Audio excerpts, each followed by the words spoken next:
This is Inspire 2016 with your weekly tarot reading for the week commencing the 30th of November until the 7th of December 2020. The first card for you is representing, how do you feel about yourself? Your card is the Six of Pentacles. If you are the wealthy man, then you have accumulated great wealth and are now in a position where you can offer financial assistance to those in need. Now that you have lived through the darkness long enough to see the inner light, it is time to help others who are not so fortunate.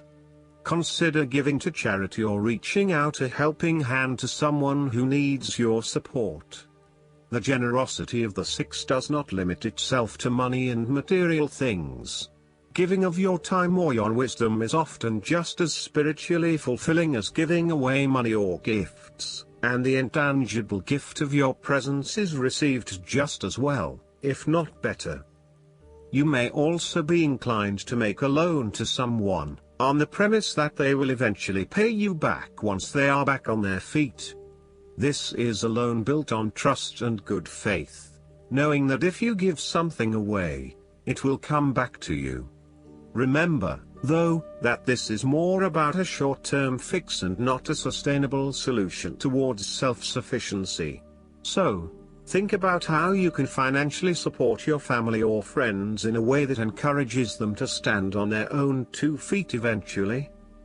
If you are the beggars in the Six of Pentacles, then you may be the recipient of someone else's charitable activities. This will help you to get back on your feet and to eventually repay the charitable organization or individual, either with your time or your restored wealth. You will also need to identify ways in which you can become more self-sufficient in the long run.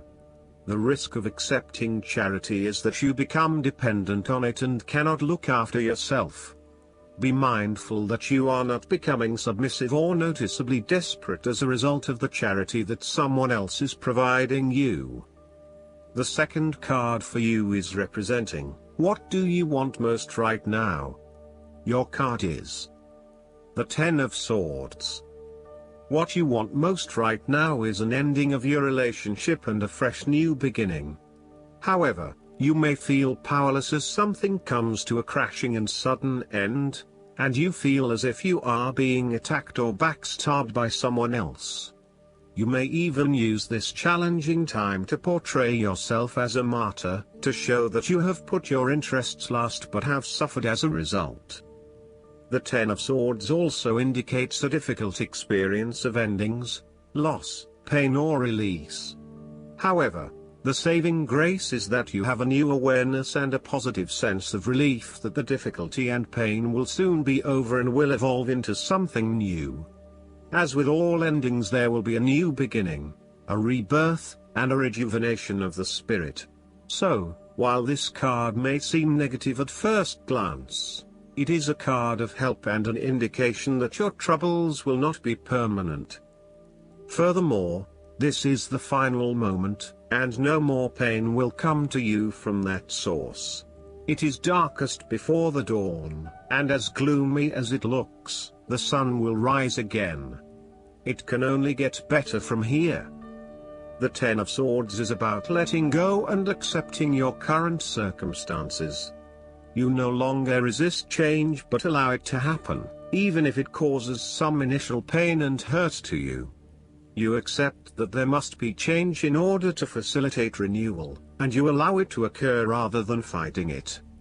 After a painful situation, it is a signal to pick yourself up off the ground and to reflect upon what happened to you and why, and what you can learn from the experience.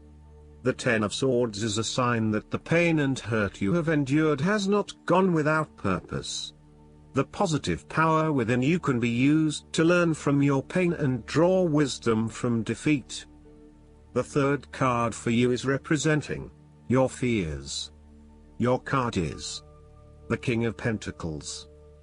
You might be afraid of losing and obsessed with material things, including good food, wine or sex.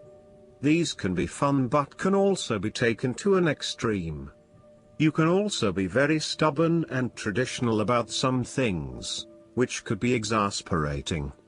You will do anything for money. You can be either a workaholic or an extremely lazy person who expects others to look after you financially. You may care only for your own possessions, and uses other people to gain them.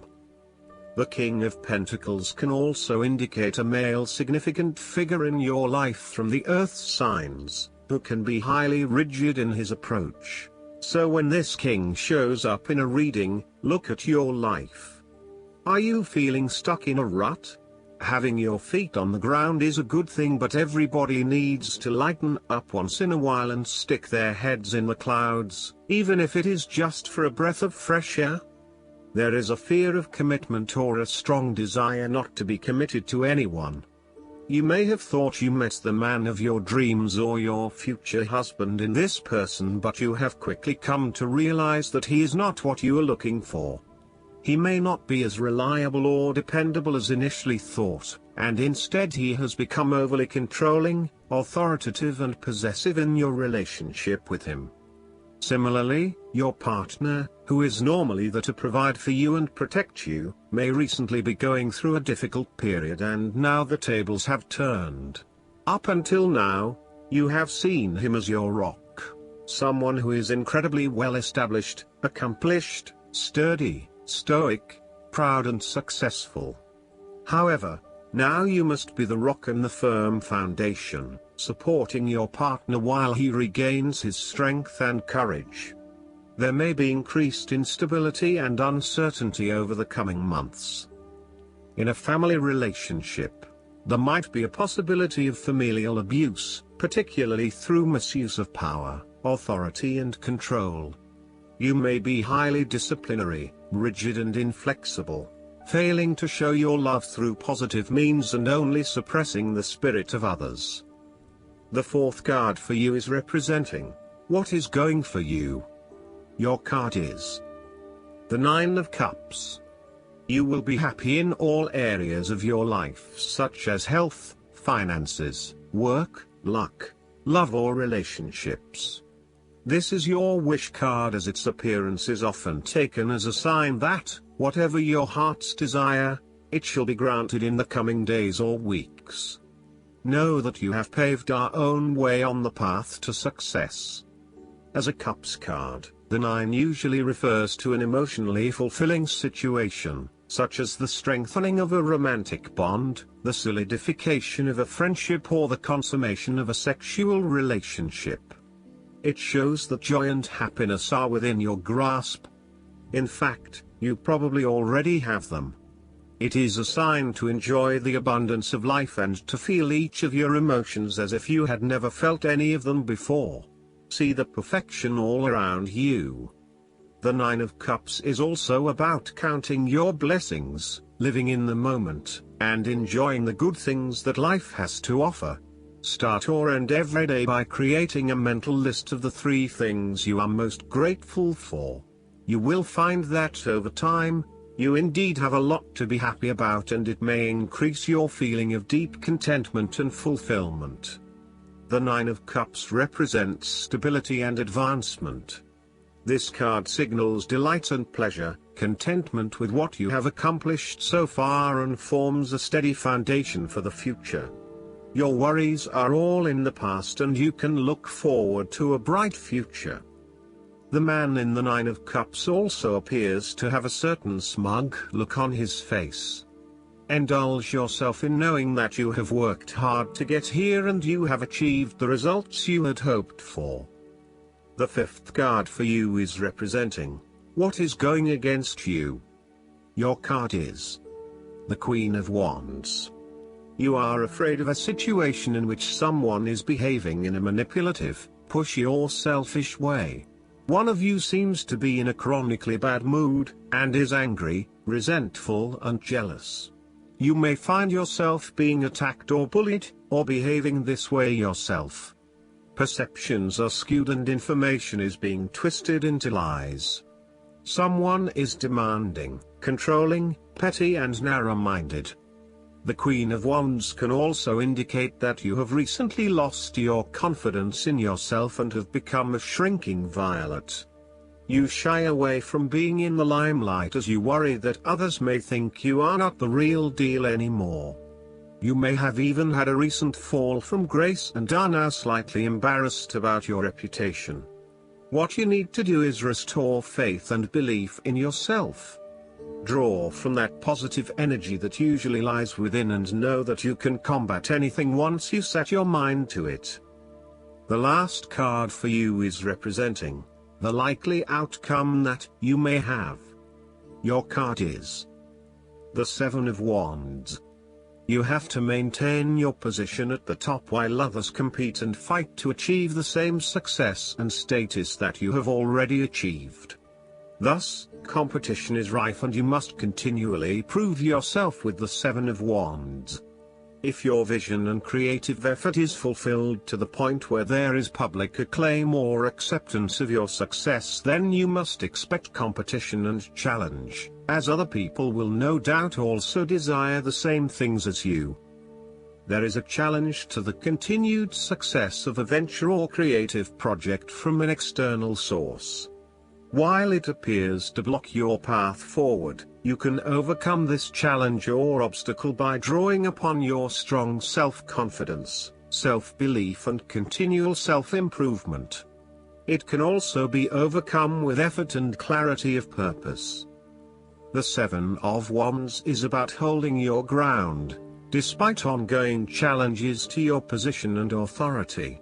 You need to take a stand and defend your position at all costs.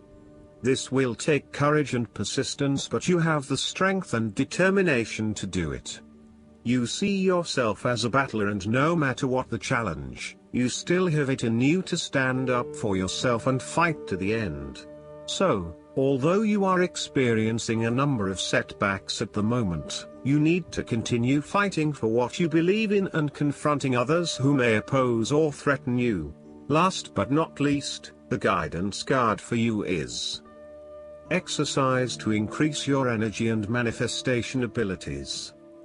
The angels of abundance bring you this card to remind you of an important truth: the higher your physical energy levels, the faster your physical manifestations will appear. One of the best ways to increase your physical energy is through healthful exercise. Exercise, much like meditation, allows messages and guidance from the angels of abundance to come through more clearly. People who incorporate exercise into their daily lives generally have much more positive thoughts and take more positive actions. This infusion of positivity can have a ripple effect into every part of your life. Choose the type of exercise that makes your heart sing with joy as another way of increasing your energy and ensuring you'll be motivated to do it regularly. Or, pair your workout with something pleasant. Listen to uplifting music or podcasts while running, for example, or watch an inspirational movie while jogging on a treadmill. Make exercise a non-optional activity, just like brushing your teeth or hair. When your energy and optimism stay high, you'll be rewarded with increased abundance as well. I hope that you enjoy everything, and if you like the reading, just please click subscribe and you will get instant notifications every time we publish a new video right to your YouTube. Thanks.